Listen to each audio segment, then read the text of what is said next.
Alas, poor Yorick! I knew him, Horatio, a fellow of infinite jest, of most excellent fancy. He hath borne me on his back 1,000 times, and now how abhorred in my imagination it is. My gorge rises at it. Which is a fanciful way of saying that this RPG Bugbears video is all about drama within RPGs and the RPG community.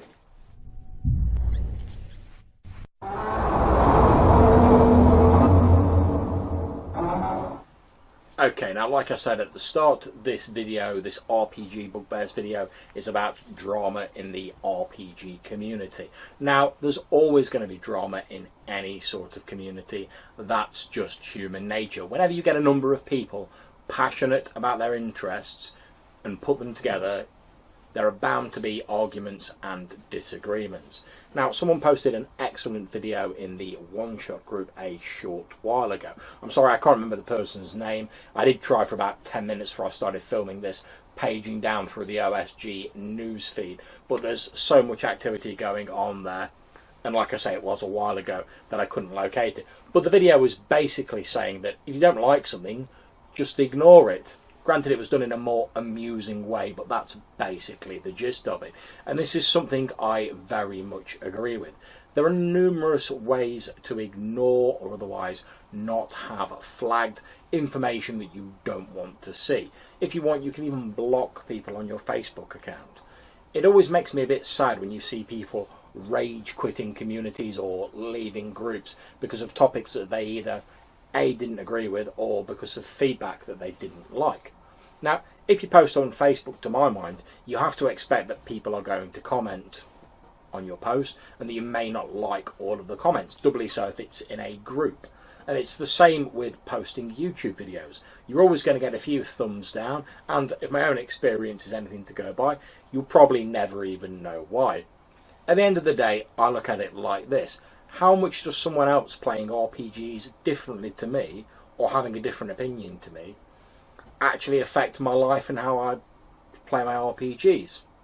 Well, if I'm perfectly honest, I'll say not a lot, really. And I know some people might say, oh, well, that's quite a happy-dappy way of looking at it, letting everyone play the game their way as long as they're having fun.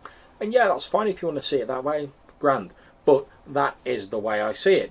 It's one of the reasons I try not to say in my reviews, this is rubbish or this is no good. Just because something doesn't meet my particular tastes, I'd much rather say, well, it's not my personal flavour, but if you're into X style of gaming, you might find it more interesting, or just something along those lines. It's also the reason I tend not to review products that I find nothing redeeming in, because I don't want to do videos where I'm just sort of bashing content or I'm casting a dim light on things. At the end of the day, removing oneself from a community, any community, not just gaming, doesn't hurt the other people involved to have any adverse effect on them. All it does is deny you access to future community content and diminish the community as a whole. And let's face it, unless the community has become so thoroughly objectionable that you're getting nothing of worth from it at all, in which case you've probably taken the right course of action and go with my blessing, then are a few posts that you disagree with or don't like really worth exiting stage right? Now, I generally don't like moaning on videos, and I even try and keep these Bugbear videos fairly light. So I thought I'd try and put a more positive spin on things and make this video more instructive. So here's a few things you can do if you're losing your temper with a Facebook community or a member of a community. Okay, so first of all, I'm going to show you how to stop receiving notifications from a post if you don't want to see any further comments or anything like that on it. So I've come to the tabletop RPG one-shot group, since that's where the post that spurred this video on was from. And if I scroll down, I'm going to look for a post that occurred quite some time ago that I'm not likely to get notifications on anyway, and show you how to stop receiving notifications. So here's a likely looking candidate. That's a RPG Hangout by Cheppy that took place 13 hours ago. Now I'm pretty sure it's going to have finished by now, and I'm probably not going to get any notifications from it anyway. But if I did want to stop notifications, I could go to this little arrow here, click down, and I could click on Turn Notifications. I get a little box saying that you'll no longer get notifications about this post. I can click there to turn the notifications back on again if I want, or I can click there to get rid of the little notice. If after I've got rid of the little notice I decide that I do want to get notifications, I can just scroll down to the post, click on the arrow and select turn on notifications again. Now if I wanted to cease receiving notifications from an entire group, what I'd have to do is, near the top of the group page, where there's a little button here saying notifications, click on that and it gives you a number of options. You can either see notifications for all posts in the group, highlights, which is the top posts and your friends post, only posts from your friends, which are those on your friends lists in Facebook, or off, which I'll click on now, and you can see that the tick changes to a little stop sign. So you'll no longer receive notifications from any posts in this group, although they will still show up in your groups list and you'll still get a little number next to them when new posts have been made. Now if I wanted to remove comments from a post of my own, I'll go into my own news feed here, and what I'll do is I'll find a post there and I'll put a test comment on it. Now if I wanted to get rid of this comment, I just hover over it and this little pencil appears there. If you hover over that, it says edit or delete. Clicking on it will give you the option of editing it, which allows you to change your comment or correct any spellings mistakes or whatever. But in this case I want to delete it, and I'll get a little box asking me if I'm sure. If I cancel it, it'll remain where it is. If I click on delete, boom, there we go, that's that dealt with. Now going back to the RPG one-shot group, if there was a person who I wanted to block, I didn't want to see any more of their content, I'll show you how to do that.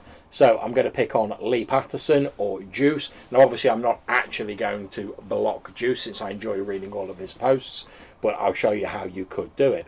So you click on the person's name to take you to their Facebook profile, and you click on the three dots up here and it will give you an option to block. So if I click on that, I'll get a little notice saying confirm block. Are you sure you want to block this person? They will no longer be able to see things you post on your timeline, tag you, invite you to events or groups, start a conversation with you, add you as a friend. Now if you're friends with a person, blocking them will also unfriend them. So if I wanted to do that, I'd click on confirm. However, as I've said in this case, I don't want to block Juice, so I'm going to click on cancel and go back to the RPG one-shot group. Now if you've blocked someone and later on you decide you want to unblock them, if you click on this little padlock here, you'll see this note saying how do I stop someone from bothering me. You can click on the down arrow and you can click on view all blocked users, and that'll bring up a list of everyone you've got blocked, and you can then choose to unblock them if you want. However, Facebook does place a limit on how quickly you can unblock and then block someone again, so bear that in mind. So there you are, there's a few tips for blocking content that you don't want to see on Facebook. Anyway, obviously on Google Plus, etc., it's going to be different, but covering everything is a little beyond the scope of this video. You can normally find a few tutorials just by looking on Google. However, by blocking people's comments, I do find one of the things you can miss is you can actually miss a lot of interesting conversation. And I've certainly found people who I've started off disagreeing with, and when I've actually had a conversation with them and we've discussed it, I've actually found some quite interesting things in their point of view, just by listening a bit and trying to approach it with a bit of an open mind. And by looking at other people's viewpoints, even if you later choose not to agree with them, you're expanding your own view of the subject, and that can only be a good thing. So I hope you found that not entirely too serious look at drama within the RPG community useful, or at least slightly interesting. If you enjoyed the video, hit it with a thumbs up. If you didn't like it, hit it with a thumbs down. If you have any comments on it, please leave them in the box down below, or as always, hit me up in the Google Plus links. I really do enjoy reading what you write. Thank you very much for watching, and I hope you'll consider clicking on the red dice up there to subscribe to my channel. Until I see you in my next video, take care and happy gaming, however you choose to game.